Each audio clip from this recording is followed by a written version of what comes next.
Hello, my beautiful people, and today we're going to be talking about Turning Red. Now, Turning Red is a movie that I've been looking forward to ever since it was announced. I thought the concept sounded fun, sounded cute, and yeah, it definitely sounded like a really fun movie. And now that I saw the movie on Disney Plus a few days ago, we'll get to that in a minute. I can confidently say that Turning Red is a very good movie.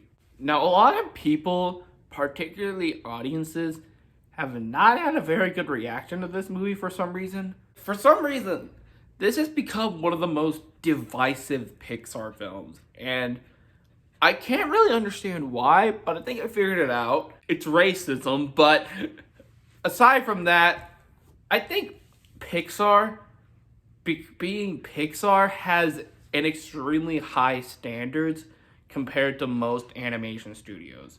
Like, say, if this film came from DreamWorks or Sony or Illumination, this would be viewed as one of their best movies ever. But because it's from Pixar, a company that is known for cranking out masterpiece after masterpiece after masterpiece, well, it's expected that pretty much every single movie that they release that isn't Cars will be a masterpiece. And I don't think this movie is a masterpiece, but I don't think it's really supposed to be. This film is just a fun slice of life film about a little Chinese 13-year-old girl who can turn into a big red panda when she gets too emotional. So yeah, the film is about a girl named Mei Mei, or just May, whatever. And she's your average teenage girl in 2002. She loves hanging out with her friends, taking care of her Tamagotchi, and she especially loves this boy band called Four Town. And after listening to their songs in this movie, I think I'm a Four Townie too, because these songs are fucking fantastic. But then again, they are written by Billie Eilish and her brother Phineas, so of course they're amazing. It's getting really hot in here, so I'm gonna take this jacket off.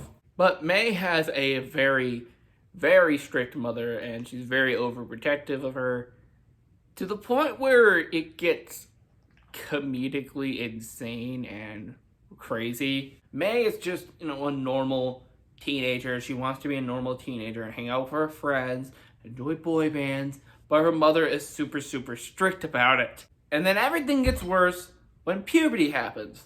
Only it's not puberty, it's this magical gift that has been brought upon all of the women in May's family, from the mom's side of the family. That being the ability to turn into a giant red panda.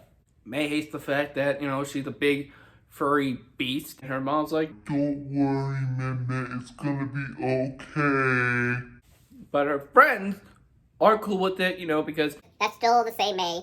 Panda or no panda, you're still our friend. And May actually learns to control her powers before the next red moon, which is where you can get rid of the panda curse. But before the red moon is a concert coming to Toronto, which is where the characters live, of Four Town. But May's mom's like, "No, you can't go, because you're a panda. You could burst into the panda and cause a ruckus or whatever." Even though at this point she has the powers under control, she also just doesn't like the band. May's friends, their parents also said they couldn't go, so they raised the money themselves, which is $200 a person, so they gotta get $800 to get tickets for them.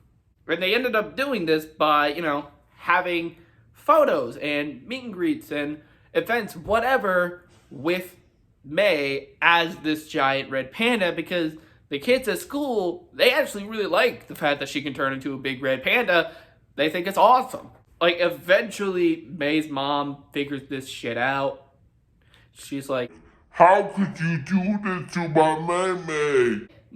Nobody telling them that, this was May's idea to begin with. Eventually, the ceremony happens.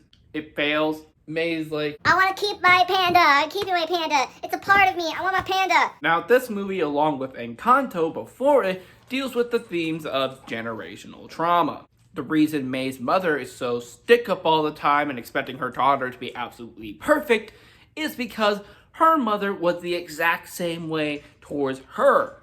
And it's the same thing with the panda and stuff. So I want to talk about the animation real quick. Now, this is probably some of the more unique animation that Pixar has made because it is inspired a lot by anime. You can tell by the way that the characters are designed and the emotions that they make. Anime characters would often have the very exaggerated expressions. This is very inspired by anime, and I really like that. Backgrounds look awesome. Toronto looks really, really great. And overall, this movie just makes you feel like you're in 2002. Not just with all the music around, but also the technology they use, the clothes they wear, the shows they watch, everything. You also gotta respect a lot of firsts for Pixar in this movie. It's the first Pixar movie to be set in Canada. It's the first Pixar movie to be directed by a woman. And it's the first Pixar movie to feature diabetes representation. So good points on you, Pixar, for being that awesome with all these firsts. One of the characters in May's friend group, Priya, yeah, I do believe she is bisexual in this. That is awesome.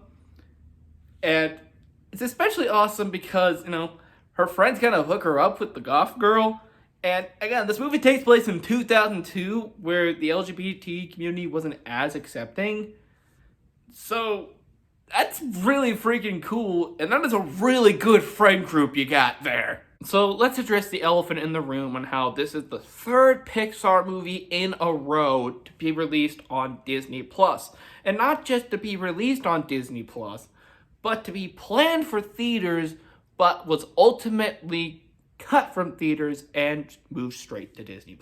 Why Disney ultimately decided to do this, I have no idea. Maybe it was COVID, but it probably would have made sense if it was like a year ago, because we have had several movies released in the past 2 months in theaters that have made a lot of money. Like the Batman recently, of course there was Spider-Man No Way Home, and even some movies like Encanto, which was released by Disney. Like all these movies have made some money at the box office. So it's a little weird that Turning Red is still on Disney Plus, and the Pixar movies are still getting pushed to Disney Plus. And it's also weird that even during 2020 and 2021, where Disney was doing their Premiere Access thing, they didn't do those with the Pixar movies that went to Disney Plus. They just went straight to Disney Plus and didn't get the chance to be in theaters at all. Now, that doesn't change the quality of the movie, except for maybe that post-credit scene in Soul where one of the characters says, "Hey, go home, the movie's over," even though this is on Disney Plus and it was a Disney Plus original now, so you're watching this at home or your friend's home or in a car, like, But they should have just cut that joke from the movie, really. Now, there's good sides and bad sides to all of this.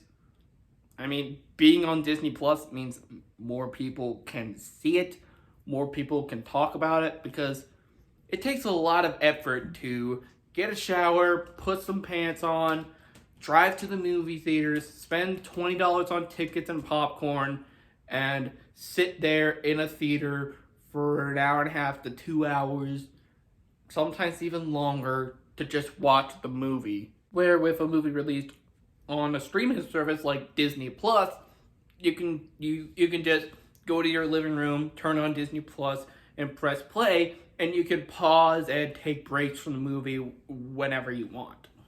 But the cinematic experience is so different from, say, watching a movie at home or watching a movie in the theater. This is a video for another day, but there's a lot to talk about when comparing watching movies at home to watching movies in theaters. So if you guys want to see that video from me, please let me know in the comments. But I guess the bottom line is that we have seen an example lately of a Disney movie that was released in theaters. It did okay, but it did really well, and a lot of people started to talk about it once it was released to Disney Plus, that being Encanto. And it's like the most popular thing in the world right now. That is until the Batman was released, but whatever.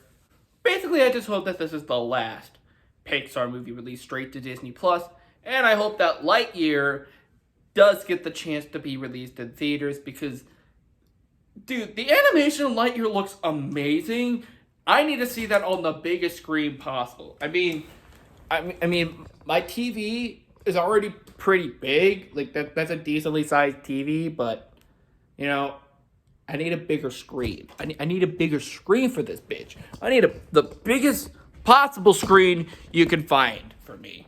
So overall, Turning Red isn't my favorite Pixar movie, but I definitely did have a lot of fun watching this movie. And you know what? If you guys haven't seen it, if you guys have Disney Plus, please give this movie a watch. Don't believe the trolls that are like, hey, the Cal art style. Or that one review that was like, this is about an Asian girl. I can't relate to this girl. I'm not in the movie. Like, don't be those assholes. Just watch the movie. Watch the movie. If you enjoyed it, please let me know in the comments. Also, be sure to like, comment, and subscribe, and ring the bell to be notified when future videos are uploaded. Maybe by the end of the month, I'll be able to start the Marvel movie Marathon Madness, but SpongeBob month is starting pretty soon. Yeah, April is just right around the corner, and I'm excited for SpongeBob month. Are you guys excited for SpongeBob month? It's one of my favorite things to do all year. Anyway, guys, I'll see you later. Bye!